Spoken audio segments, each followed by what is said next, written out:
ಎರಡು ಅಪ್ಲಿಕೇಶನ್ ಕೊಡ್ತಾರೆ.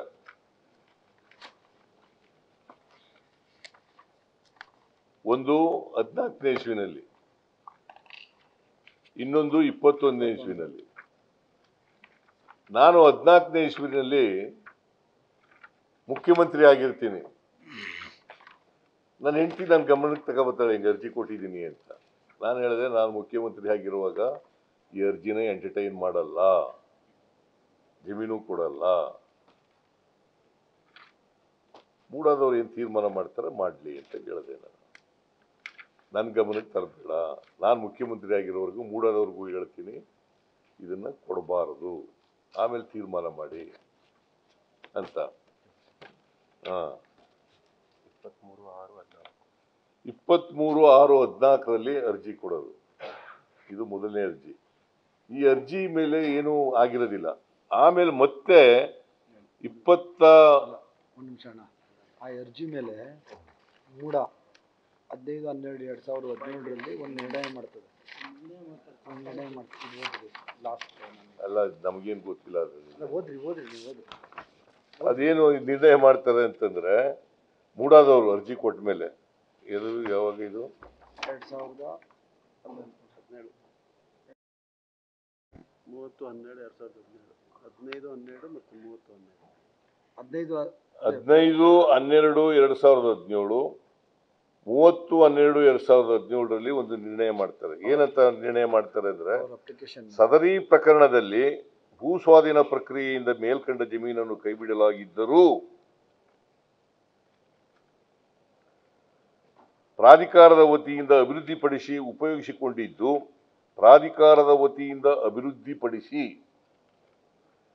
ಉಪಯೋಗಿಸಿಕೊಂಡಿದ್ದು ಪ್ರಾಧಿಕಾರದಿಂದ ತಪ್ಪಾಗಿರುವುದರಿಂದ, ಇದು ನಿರ್ಣಯ ಮಾಡಿರೋದು ಮೂಡದಲ್ಲಿ, ಪ್ರಾಧಿಕಾರದಿಂದ ತಪ್ಪಾಗಿರುವುದರಿಂದ ಕೆಸರೆ ಗ್ರಾಮದ ಸರ್ವೆ ನಂಬರ್ 464 3 ಎಕರೆ 16 ಗುಂಟೆ ಜಮೀನನ್ನು ಪ್ರಾಧಿಕಾರವು ಅಭಿವೃದ್ಧಿಪಡಿಸಿ ನಿವೇಶನ, ಉದ್ಯಾನವನ, ರಸ್ತೆಗಳನ್ನು ಸಾರ್ವಜನಿಕ ಉಪಯೋಗಕ್ಕೆ ಮೇಲ್ಕಂಡತೆ ನೀಡಿರುವುದರಿಂದ ಪ್ರಾಧಿಕಾರವೇ ಸ್ವಾಧೀನದಲ್ಲಿದ್ದು ಅಭಿವೃದ್ಧಿಪಡಿಸದೇ ಇರುವ ಜಮೀನನ್ನು ಅರ್ಜಿದಾರರಿಗೆ ಬದಲಿಯಾಗಿ ನೀಡುವುದು ಎಂದು ತೀರ್ಮಾನಿಸಲಾಯಿತು. ಅಂದ್ರೆ ಲ್ಯಾಂಡ್ ಟು ಲ್ಯಾಂಡ್. ಯಾಕಂತಂದ್ರೆ ಸುಂದರಮ್ಮ ಅಂತೇಳಿ ಒಬ್ರು ಮೈಸೂರಿನವರು, ಸುಂದರಮ್ಮ, ಅವ್ರದ್ದು 2 ಎಕರೆ 17 ಗುಂಟೆ ಜಮೀನು ಹಿಂಗೆ ಮೂಡಾದವರು ಅಕ್ವೈರ್ ಮಾಡ್ಕೊಳ್ಳದೇನೆ ಸೈಟ್ ಮಾಡಿ ಹಂಚ್ಬಿಡ್ತಾರೆ. ಎನ್ಕ್ರೋಚ್ಮೆಂಟ್ ಅವ್ರಿಗೆ 50-50 ಕೊಡ್ತೀವಿ ಅಂತಂದ್ರೆ ಒಪ್ಪಲ್ಲ ಅಯ್ಯಮ್ಮ. She went to the High Court, Karnataka High Court. She got the direction from the High Court and the court directed 2 ಎಕರೆ 17 ಗುಂಟೆನೇ ಕೊಡಬೇಕು ಅಂತ. ಅವರಿಗೆ 2 ಎಕರೆ 17 ಗುಂಟೆ ಜಮೀನನ್ನ ಡೆವಲಪ್ಡ್ ಏರಿಯಾದಲ್ಲಿ ಕೊಟ್ಟಿದ್ದಾರೆ. ಸುಂದರಮ್ಮ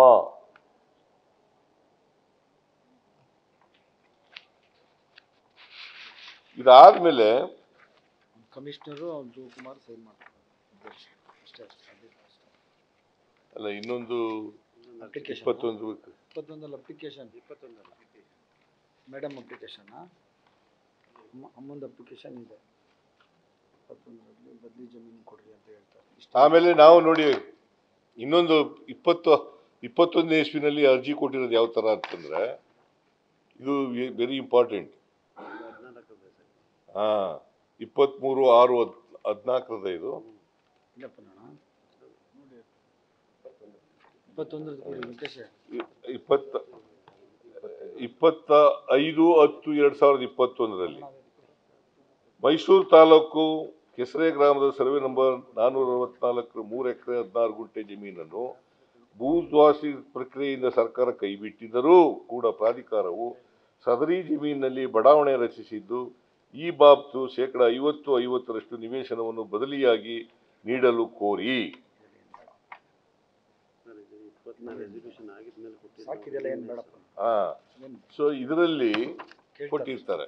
ಆಗ ನಾವೆಲ್ಲೂ ಕೂಡ ಅಪ್ಲಿಕೇಶನ್ನಲ್ಲಿ ಇಂತಿದೆ ಕಡೆ ಕೊಡಿ ಅಂತ ಕೇಳಿಲ್ಲ. ಇವರು ನಮ್ಮ ಜಮೀನಿಗೆ ಬದಲಾಗಿ ಕೊಡಿ ಜಮೀನು, ನೀವು 50-50 ಕೊಡ್ತೀವಿ ಅಂತ ಇದ್ರೆ ಅದಕ್ಕೂ ಒಪ್ಕೊಂಡಿದೀವಿ, 50-50 ಕೊಡಕ್ಕೆ ಕೊಡಿ ಅಂತ ಹೇಳಿದಾಗ ವಿಜಯನಗರದ 3ನೇ ಮತ್ತು 4 ಇಲ್ಲಿ ಸೈಟ್ಗಳಿಲ್ಲ ಅಂತ ಹೇಳಿದ್ರು. ಎಲ್ಲಿ? ದೇವನೂರು ಬಡಾವಣೆಯಲ್ಲಿ ಎಲ್ಲಿ ಜಮೀನಿತ್ತು ಅಲ್ಲಿ ಇಲ್ಲದೆ ಇರೋದ್ರಿಂದ ಮೂಡಾದವರು ಏನು ಮಾಡ್ಕೊಂಡಿದ್ರು, ಒಂದು ನಿಯಮ ಮಾಡ್ಕೊಂಡಿದ್ರು. ಏನಪ್ಪಾ ಅಂತಂದ್ರೆ ಆ ಜಾಗದಲ್ಲಿ ಜಮೀನು ಇಲ್ದೇವ್ರೆ ಬೇರೆ ಕಡೆ ಕೊಡಬಹುದು ಅಂತ, ಸಮಾನಾಂತರ ಕೊಡಬಹುದು ಅಂತ. ನಾವು ಎಲ್ಲೂ ಇಂಥ ಕಡೆ ಕೊಡಿ ಅಂತ ಕೇಳಿಲ್ಲ. ಅವರೇ ಮೂಡಾದವರೇ ನಮಗೆ ಎಲ್ಲದು ಆರ್ಡರ್ಸ್ ಕಾಪಿ ಆರ್ಡರ್ಸ್ ಅಲ್ಲ, ಇನ್ನೊಂದು ಅಪ್ಲಿಕೇಶನ್ ಹಾಕ್ತಾರೆ ಮೇಡಮ್, ಅದನ್ನ ಓದ್ಬಿಡಿ ಲಾಸ್ಟ್. ನನ್ನ ಜಮೀನನ್ನು ಪ್ರಾಧಿಕಾರವು ಉಪಯೋಗಿಸಿಕೊಂಡಿರುವ ಬಾಬ್ತು ಇದುವರೆಗೂ ಯಾವುದೇ ಪರಿಹಾರವನ್ನು ನೀಡಿರುವುದಿಲ್ಲ. ಆದ್ದರಿಂದ ನನಗೆ ಮೇಲಿನ ಜಮೀನಿಗೆ ಪರಿಹಾರವಾಗಿ ಪ್ರಸ್ತುತ 50-50 ಅನುಪಾತದಲ್ಲಿ ಲಭ್ಯವಾಗುವ ಅಭಿವೃದ್ಧಿಪಡಿಸಿದ ಬಡಾವಣೆಯಲ್ಲಿ 50% ವಸತಿ ನೀಡಬೇಕೆಂದು ಕೇಳ್ತೀವಿ. 55% ಕೊಡಿ ಅಂತ. ಆಗ ಜಮೀನು ಕೊಡೋದು ಲ್ಯಾಂಡ್ ಟು ಲ್ಯಾಂಡ್ ಕೊಡೋದು ಬೇಡ, ನಮ್ಗೆ 55 ಕೊಡಿ ಅಂತ ಕೇಳ್ತೀವಿ. ಇಂಥ ಜಾಗದಲ್ಲಿ ಕೊಡಿ ಅಂತ ಕೇಳಿಲ್ಲ. ಅವ್ರು ಕೊಟ್ಟಿದ್ದಾರೆ ಮೂಡಾದವರು. ನಮ್ದು 3 ಎಕರೆ 16 ಗುಂಟೆ ಅಂತಂದ್ರೆ 1,48,000ಕ್ಕೂ ಹೆಚ್ಚು ಚದರಡಿಗಳು. 3 ಎಕರೆ 16 ಗುಂಟೆಗೆ 1,48,000ಕ್ಕೂ ಹೆಚ್ಚು ಅಡಿಗಳು. ನಮಗೆ ಕೊಟ್ಟಿರೋದು ಎಷ್ಟಪ್ಪ ಅಂತಂದ್ರೆ 38,284 ಚದರಡಿ. ಎಷ್ಟು?